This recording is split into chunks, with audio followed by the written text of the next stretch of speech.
Ça bourdonne, ça s'approche et puis ça pique. Si on doit se méfier en ce moment de tous ces insectes mal intentionnés, eh bien, il en est un plus redoutable que les autres. Il s'agit du frelon asiatique. Il décime surtout les ruches. Alors un plan d'action collectif incitatif existe depuis 2 ans maintenant en Pays de la Loire et de nombreuses communes de Loire-Atlantique y ont adhéré. Christelle Pinault et Alam Nousser. Vous avez un nid de frelon asiatique? Oui, ça fait une semaine que je l'ai vu. D'accord. Bon, depuis quand il est là, je sais pas. Ok. Il est gros comment? Oh, il fait 8 à 10 cm de diamètre. Oui, donc ça fait un mois qu'il est là, à peu près. Ce particulier n'a pas hésité à appeler un professionnel. Sa voisine garde des enfants. Pas question de prendre des risques. Un frelon asiatique qui attaque peut être particulièrement virulent. Son dard est plus gros.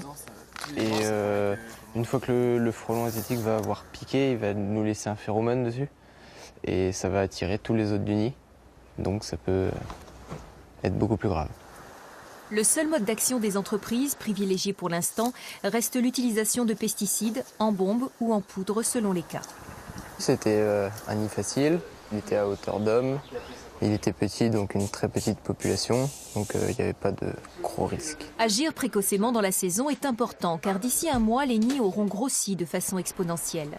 On aura des nids qui seront déjà d'une taille beaucoup plus grosse, avec beaucoup plus de population, pourront déjà faire 30-50 cm de diamètre sans problème. Coût de cette intervention, un peu moins de 100 €, en l'absence d'une participation financière de la commune qui n'adhère pas à un plan collectif comme celui présent en Pays de la Loire. Car une prise en charge existe pour les particuliers, grâce à une convention entre un organisme de lutte contre les nuisibles et les collectivités. Chacune choisit le montant qu'elle alloue à la lutte contre le frelon asiatique et le mode de répartition, c'est-à-dire qu'on peut, la majorité des communes fonctionne avec du 50%, c'est-à-dire que 50% du coût de la destruction revient aux particuliers et 50% revient à la collectivité. Mais après, chacune est libre du taux de financement qu'elle veut appliquer.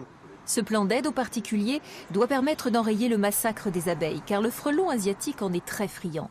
Seules les abeilles qui ont toujours vécu dans son aire de répartition d'origine, en Asie, usent d'une technique de combat efficace.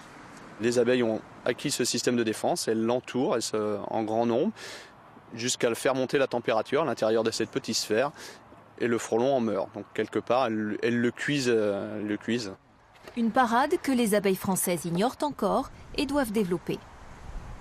Il a peu plu depuis 10 mois maintenant, pas assez, ce qui fait que la sécheresse touche plusieurs départements, dont celui de la Loire-Atlantique. Et donc le canal de Nantes à Brest est souffrant. Il manque d'eau en clair. À partir d'aujourd'hui, l'éclusage quotidien des bateaux n'est donc plus autorisé. Juste entre Nord-sur-Erdre et Saint-Nicolas-de-Redon, il demeure possible le week-end, mais à certaines heures. On va saluer